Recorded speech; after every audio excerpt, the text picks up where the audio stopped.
Sa loob ng higit 4 na buwan, ramdam na ramdam namin po ang inyong suporta at pagmamahal dahil isa na ang DZMM Radio Patrol sa Istrenta sa mga nangungunang AM radio station sa Mega Manila ngayon sa third quarter Kantar Media Radio Studies. Number 3 na po tayo mga kapamilya at ang DZMM Radio Patrol sa Istrenta at DZMM Teleradyo mapagkakatiwalaan at mapaniniwalaan at ang yan tayo, numero 1 po sa paghahatid ng mga balitang kumpirmado at serbisyong sigurado. Maraming salamat po, kapamilya at kaserbisyo.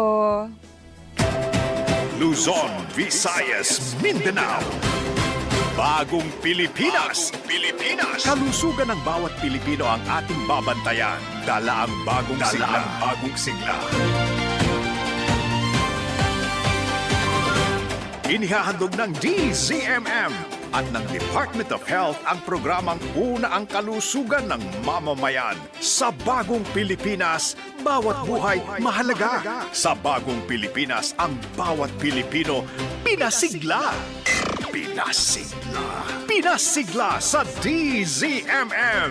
Mas ramdam ang serbisyong pangkalusugan ng pamahalaan sa bawat Pilipino sa tulong ng tamang impormasyon at pinalakas na health promotion. At ngayon, ang magpapalusog at magpapasigla ng ating umaga. Ina Marasigan at Dr. Ted Herbosa. Pinasigla. Sa DZMM Radio Patrol sa Istrenta at DZMM Teleradyo.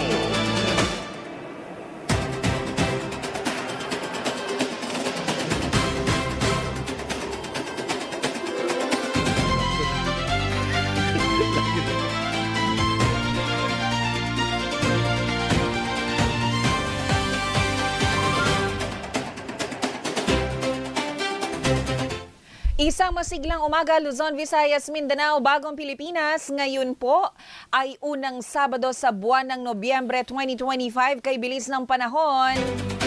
At ginugunita pa rin po natin ang mga namayapang mga mahal po natin sa buhay. May mga nauna na po na dumalaw sa kanilang mga sementeryo para po makapagbigay ng kanilang mga bulaklak sa kanilang mga kaanak at kaibigan. Tinamarasigan po itong muli ninyong makakasama para sa isang oras na pagbabalita ng serbisyo at edukasyong pangkalusugan ng Department of Health.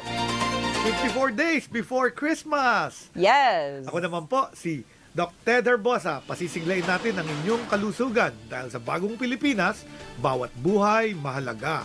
Welcome po sa programang Pinasigla!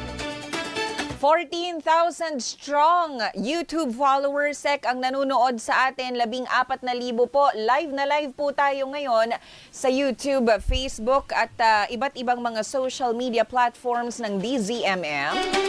And of course, kasama rin po yung mga platforms ng DOH. Sec, nag-Merry Christmas ka na. Mukhang magiging busy tayo ngayong darating na Pasko dahil yung ating mga kababayan, usually kapag tapos na ang undas, magsisimula na yan, magsasabit na ng parol yan. Ay, may mga nakasabit na parol. Dito nga, may Christmas tree na. Meron na. So, nakakakita na ako ng mga decorations. So, ibig sabihin yan, Sec, magbabantay din tayo sa DOH. Tuloy-tuloy yan. Kasi last year, di ba po, ang binantayan natin yung Holiday Heart Syndrome. Correct. Tsaka mga non-communicable diseases. So ngayong taon, yun din po ba ang ating aasahan? Malamang kasi sagana talaga ang mga kababayan natin ngayon kumakain ng mga maalat, matataba at matatamis. Kaya nagkakaroon ng stroke at saka high blood pressure. At nakikita po natin yung admission talaga sa ER because of these non-communicable diseases. Mataas po talaga kapag palapit na ang Pasko at bagong taon kasi sunod-sunod po yung mga handaan. Pero bago po yan, ay pararausin po muna natin ang undas. Gugunitain po muna natin ang ating mga mahal sa buhay at ang ating mga kaibigan na yumao na. At kasama po ninyo ang DOH sa paggunitang ito. Kaya nga po kami ay naka-code white alert na as early as bago pa man mag-undas at nakikita na po natin yung mga medical tents ng DOH, kaagapay po ang local government units sa iba't ibang local government at mga ospital sa Metro Manila at ganoon din sa mga probinsya. Tama yan, Tina. Pag meron tayong mga travel, importante ang road safety. Pag may mga gathering sa mga sementeryo at sa mga bahay, nagkakaroon din tayo ng mga health issues. Kailangan mas maganda handa tayo at iwasan ang mga problemang pangkalusugan. Kaugnay po niya ng DZMM Radyo Patrol sa Isrenta ay napakikinggan sa Metro at Mega Manila sa 630 kHz sa AM band. Kaya po kung kayo po ay nasa kalsada pa lamang, pihit na po ang inyong radyo at makinig po sa amin. Huwag na po dun sa YouTube kasi baka ma-distracted driving po kayo. Radyo na lang po, nasa AM naman po kami. At sa bayang napapanood naman din po nationwide sa DZMM Teleradyo Cable Channel, yung mga may TV sa sementeryo at yung mga nanonood din po online, buong mundo po, pwede po kayong manood sa amin at maging sa pamamagitan ng The Filipino Channel at ng I Want TFC app.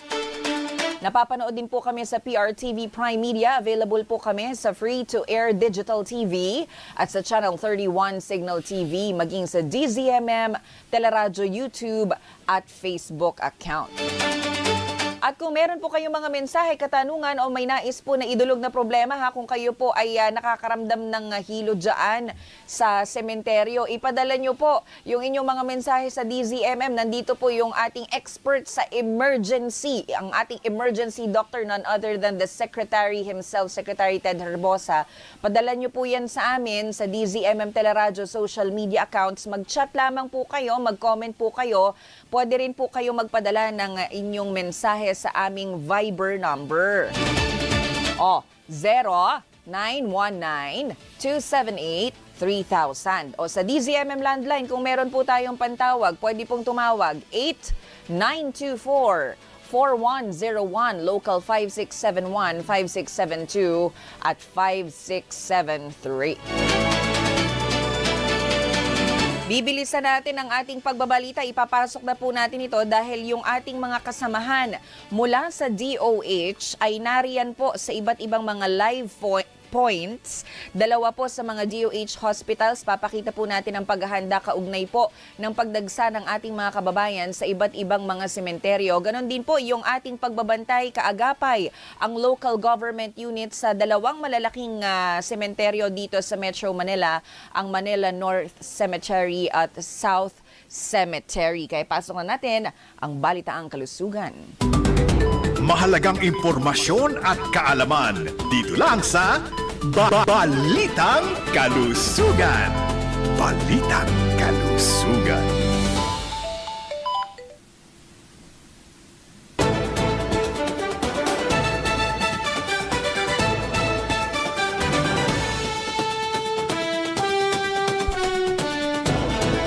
DOH Code White Alert nakataas hanggang November 2. DOH hospitals at health emergency response teams nakaantabay. DOH at LGU sanipuwersas sa pag-alalay sa mga dumadalaw sa Manila North Cemetery. DOH Valenzuela Medical Center alerto sa mga road traffic injuries sa North Luzon Expressway. 500,000 katao inaasahan ngayong araw sa Manila South Cemetery. DOH Medical Team nakahanda. DOH Las Piñas General Hospital and Satellite Trauma Center naka-full alert status ngayong undas. Pinasigla!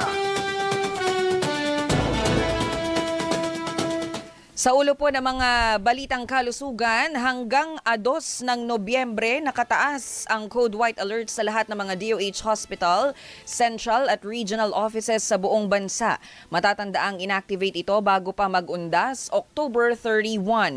Ang Code White Alert ay hudyat ng kahandaan ng mga ospital at healthcare workers nito, kaugnay ng isang malawakang aktibidad katulad na lamang po ng undas. Kasamang nakaalerto ang operation centers ng mga ospital para makipag-ugnayan at makapag-ulat sa mga regional at central office ng DOH. Samantala, handa namang magbigay ng first aid, libreng gamot at konsultasyon, minor surgical procedures at diagnostic services gaya ng glucose testing at blood pressure monitoring ang mga deployed medical team ng DOH katuwang ang mga lokal na pamahalaan sa iba't ibang sementeryo. Naka-full alert din ang mga DOH hospitals at nakaantabay sa mga pasyenteng kakailanganin ang agarang atensyong medikal. 2 fully equipped emergency ambulance o level 3 ambulance din ang naka-standby sa Manila North at Manila South Cemetery na makatutulong para sa mga critical at urgent cases. Patuloy na paalala ng kagawaran na ugaliin ang cough etiquette, paghuhugas ng kamay o paggamit ng alcohol, lalo na ang pagsusuot ng face mask ngayong undas dahil flu season pa rin. Magbaon din ng inuming tubig at dalhin ang maintenance na gamot, lalo na kung magtatagal sa sementeryo. Pinasigla!